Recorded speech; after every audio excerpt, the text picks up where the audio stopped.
quand on vient vous dire que la majorité de l'emploi est de l'emploi informel, et que les institutions telles que l'impôt ne fonctionnent pas, comment voulez-vous qu'on puisse se projeter et avoir une politique économique? Je pense qu'un simple coup d'œil, un rapide coup d'œil sur l'emploi féminin par exemple, mais on pourrait dire la même chose des autres emplois, nous permet de voir qu'il y a en réalité une connaissance extrêmement étroite de l'emploi féminin, puisque c'est celle qui se cantonne, emploie environ 60% de la population occupée. On a vu, alors en conclusion, une baisse importante des aides familiales, et la population restante se divise pour moitié entre employeurs, indépendants et salariés. Cela suggère que dans leur très grande majorité, les entreprises dites privées sont composées d'entreprises sans salariés, ou en tout cas sans salariés déclarés. Alors, quelles peuvent être les perspectives? Parce que maintenant, il faut se mettre, là nous sommes dans un cadre où nous devons nous mettre dans un contexte de combat. C'est une bataille. Je le disais, nous avons gagné relativement la bataille de la formation. Mais maintenant, nous devons gagner la bataille de l'emploi. Parce que sans autonomie économique, on n'arrivera à rien. On n'obtiendra rien. On ne remettra rien en cause du pouvoir du patriarcat tant qu'on sera réduite à lui tendre la main pour vivre et pour avoir un logement. Donc, quelles sont les perspectives selon Emploitique? Donc, Emploitique a fait une étude pour dire quelles étaient les perspectives d'emploi en 2022.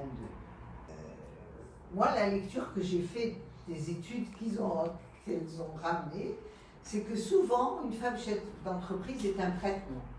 Bon. Son mari est dans l'administration. Ils ouvrent une entreprise, ils la mettent à son nom. Et comment vous le savez? Parce que, y compris dans l'agriculture. Mais, je viens de finir un livre qui est à l'impression, qui s'appelle « Avoir un ami puissant ». C'est-à-dire que dans l'entreprise, de façon générale, qu'elle soit masculine ou féminine, quel que soit le sexe du chef d'entreprise, il faut avoir un ami puissant. Parce que si ça peut être un membre de la famille, ça peut être un ami, ça peut être, vous pouvez être prête-nom pour beaucoup de personnes. Et souvent les femmes sont des prête-noms, y compris sur tous les procès à scandale auxquels on assiste aujourd'hui. Beaucoup des biens ne seront jamais récupérés parce qu'ils ont été mis à des noms qui ne sont pas les noms des personnes qui passent en justice, tout simplement. Donc, vous voyez bien qu'il y a une vraie question sur la question des femmes chefs d'entreprise. Alors, on a mis des dispositifs en place. Une des choses qu'il faut remarquer quand même, c'est le caractère géographique des entreprises. C'est surtout l'Oranie dans lequel il y a eu le maximum de femmes chefs d'entreprise et dans lequel il y a eu le maximum de création d'entreprises de façon générale, avec un accès au foncier industriel et donc avec des possibilités qui n'existent pas, qu'on n'a pas trouvées dans les mêmes conditions à l'est et au centre du pays. Donc voilà un peu le paysage des femmes chefs d'entreprise. Donc, femmes chefs d'entreprise ou femmes salariées, toutes les femmes se heurtent au double dispositif d'un droit économique qui leur prête apparemment tous les droits, égalité des salaires, des dispositifs comme l'ANGEM, tous les droits, et un droit familial qui restreint tous leurs droits. Et toutes les femmes en Algérie sont prises en étau dans cette contradiction fondamentale. Et dans le travail, il y a les liens à l'intérieur du travail. Les liens à l'intérieur du travail, c'est le plafond de verre. Le plafond de verre, je le signalais tout à l'heure pour l'université, il va prendre le chauffeur, il va prendre le logement de fonction, parce que, par exemple, à l'université, nous avons dû faire dans les années 80 un grand mouvement de femmes, parce que les hommes avaient droit au logement de fonction, mais pas les femmes. Et en 82, comme nous étions majoritaires et que nous, on a fait la première commission femmes du GTA à l'université en 76. Mais on avait commencé le noyau en 76. Et donc, en 82, on a fait un mouvement de grève. Et on était majoritaire pour avoir le droit au logement de fonction. Et on a eu droit, parce que ce droit au logement de fonction, les femmes qui ont des logements de fonction aujourd'hui, elles croient que c'est venu tout seul ou par la générosité du système algérien. C'est venu par des grèves de travailleuses algériennes dans les différents secteurs. C'est elles qui ont exigé d'avoir le même droit au logement. Et c'est comme ça que nous avons obtenu le droit au logement de fonction à l'université et que des femmes ont eu des logements de fonction à l'université. Aujourd'hui, ça n'est même plus d'ailleurs discuté. Donc, de quoi est composé ce plafond de verre? Parce qu'on le dit comme ça, c'est un plafond de verre et qu'on ne voit pas qu'est-ce qui le compose. Moi, je dirais qu'il est composé du fait qu'on va vous incriminer sur le fait que vous êtes marié, vous avez des enfants. Vous ne pouvez pas faire tout. Vous ne pouvez pas, par exemple, quand vous parlez avec un patron, vous lui dites, mais enfin, pourquoi vous n'avez pas de femmes directeurs dans votre entreprise? Il n'y a que des hommes qui sont directeurs, pourtant il y a beaucoup de femmes. Et non, parce qu'elles ne vont pas en mission, elles ont leur famille. Parce qu'elles peuvent tomber enceintes. On voit là-bas, ils nous disent, mais c'est elles qui s'autoplafonnent. Donc elles connaissent comment et elles ne peuvent pas, elles n'arrivent pas à avoir l'autorisation, et puis elles tombent enceintes, et puis il n'y a personne pour les enfants, et puis quand il y a un homme qui, en pleine réunion, se lève, il dit, je dois aller chercher mes enfants à l'école, tout le monde s'esclave. La voix des travailleuses ne se fait pas suffisamment entendre et les femmes éprouvent encore et toujours des difficultés à accéder aux postes de responsabilité. Et Fatma en a parlé. C'est pourquoi moi je suis une inconditionnelle des quotas. Je suis pour des mesures positives, des actions positives pour rendre visibles. C'est des mesures transitoires, que ce soit les quotas ou les postes réservés, etc., pour rendre visibles les femmes, pour que les femmes puissent accéder, abandonner aucun espace de confrontation, ni sociale. Dans le cadre des débats qui traversent notre société, nous avons aussi notre mot à dire. Nous essayons de ne pas déserter tous les espaces de pouvoir, notamment parce que le pouvoir est masculin, qu'on le veut ou non, dans le syndicat, dans les partis politiques, vous avez vu, tous les syndicats, tous les partis politiques. Donc nous avons l'obstacle, ce n'est pas l'absence des femmes, mais ni d'ailleurs les compétences, parce qu'il faut trouver les compétences, elles sont aussi chez les femmes. D'ailleurs, beaucoup de femmes, beaucoup de statisticiens parlent de surqualification des femmes au poste. Elles sont bourrées, elles sont bardées de diplômes, mais elles occupent des postes intermédiaires. Et il y a une enquête de l'ONS de 2014. Pourquoi? Parce que, et l'ONS elle nous l'explique très bien, parce que les postes d'encadrement, ils sont tous quasiment occupés par des femmes. Et donc le salaire, alors que les autres, ils sont soit ouvriers, soit...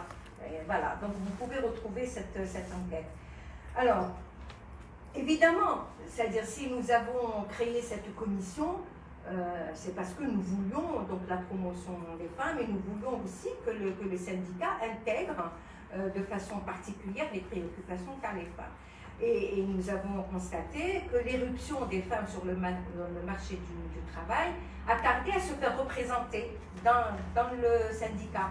Et donc, quand j'ai accepté d'être à la direction de la DGTA, c'était justement, j'avais négocié l'existence de la commission femmes. Parce que nous avions, pendant 3 ans, de façon légale, la commission femmes, et ensuite, donc, nous avons pu agir comme on l'a fait. Nous avons un peu forcé la main aux structures syndicales qui ont peu à peu accepté et admis c'est-à-dire l'existence, la présence des femmes dans leur espace de prédilection. Et nous avons eu les pires difficultés. On a eu la même difficulté que sur la question du harcèlement sexuel. Ça va diviser les travailleurs et ça va faire... Après, je vais revenir à la... C'est-à-dire que ce soit dans le syndicat, qui nous ignorait, qui nous tournait le dos à chaque fois qu'on essayait de poser le problème, les particularités ou les femmes au travail, le problème des crèches, le problème des promotions, le problème du harcèlement moral et sexuel, etc. C'était pas important. Il y avait autre chose à faire. Donc les actions que nous avons menées nous ont rendues visibles et parfois incontournables. Alors là, c'était parce que l'EcoTANA a dépassé les frontières algériennes, donc même nos amis étrangers, parce que nous sommes aussi affiliés à la Confédération syndicale internationale, dont je fais partie aujourd'hui, je suis dans le Conseil général de la Confédération internationale des syndicats, donc ils suivent ce que nous faisons parce que nous sommes en lien avec eux et donc à chaque fois qu'on fait quelque chose, on les informe. Et puis donc ils étaient impressionnés par le travail que nous avions réalisé, notamment sur la question du harcèlement sexuel. C'est-à-dire, c'est pas possible, comment c'est magique. Vous avez réussi dans un moment où il y avait une régression, où il y a une religiosité, au sortir justement de la décennie cinglante, etc., sanglante. Vous avez réussi quand même à faire passer une revendication et notamment, je disais, une femme sur 181 donc à la commission exécutive en 2000, avec 130 000 adhérentes. En 2000, nous étions 130 000 adhérentes. Nous avons réussi quand même à faire passer après 17 femmes à la commission exécutive. C'était notre travail qui a poussé la direction donc à faire la petite place, 17 c'est rien sur 181, mais n'empêche que nous sommes passés de 1 à 17 et en 2008, et nous sommes passés à 252 000, même 130 000, on est passé à 250 000. Pourquoi? Parce que ce sont les actions concrètes, c'est-à-dire le problème de la promotion des femmes, les programmes ambitieux de formation. On a fait des formations partout, des milliers et des milliers de travailleuses, mais aussi de travailleurs ont bénéficié de formations sur ces questions, en fait, sur la négociation, sur la représentation des femmes, sur la mondialisation libérale et la menace sur les acquis des travailleurs et des travailleuses.